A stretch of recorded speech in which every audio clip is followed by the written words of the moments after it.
बिस्मिल्लाहिर्रहमानिर्रहीम। अस्सलामु अलैकुम वरहमतुल्लाहि वबरकातुहू। कुरान मजीद की तिलावत सुनना अजर का बायस। जिस तरह कुरान मजीद की तिलावत करना नेकियों का बायस है, इसी तरह सुनना भी सवाब का बायस है। जो कुरान मजीद की एक आयत सुनता है, अल्लाह ताला उसके लिए इजाफ़ा की हुई नेकी लिख देता है, और जो इसकी तिलावत करता है तो ये आयत क़यामत के दिन उसके लिए नूर होगी। कुरान मजीद की तिलावत करना बुलंदी दर्जात का बायस।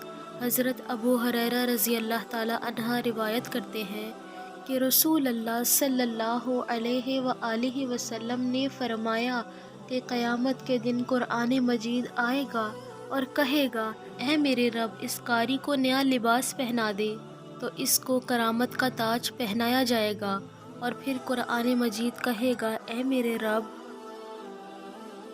और ज़्यादा करो। फिर इस कारी को करामत की खलअत फ़ाखरा पहनाई जाएगी। फिर कहेगा, ऐ मेरे रब, इससे राज़ी हो जा। तो अल्लाह ताला इस पर राज़ी हो जाएंगे और कहेंगे, पढ़ और सीढ़ियाँ चढ़। हर आयत के साथ एक नेकी ज़्यादा की जाएगी। कुरान मजीद सीखने वाले और सिखाने वाले की अज़मत।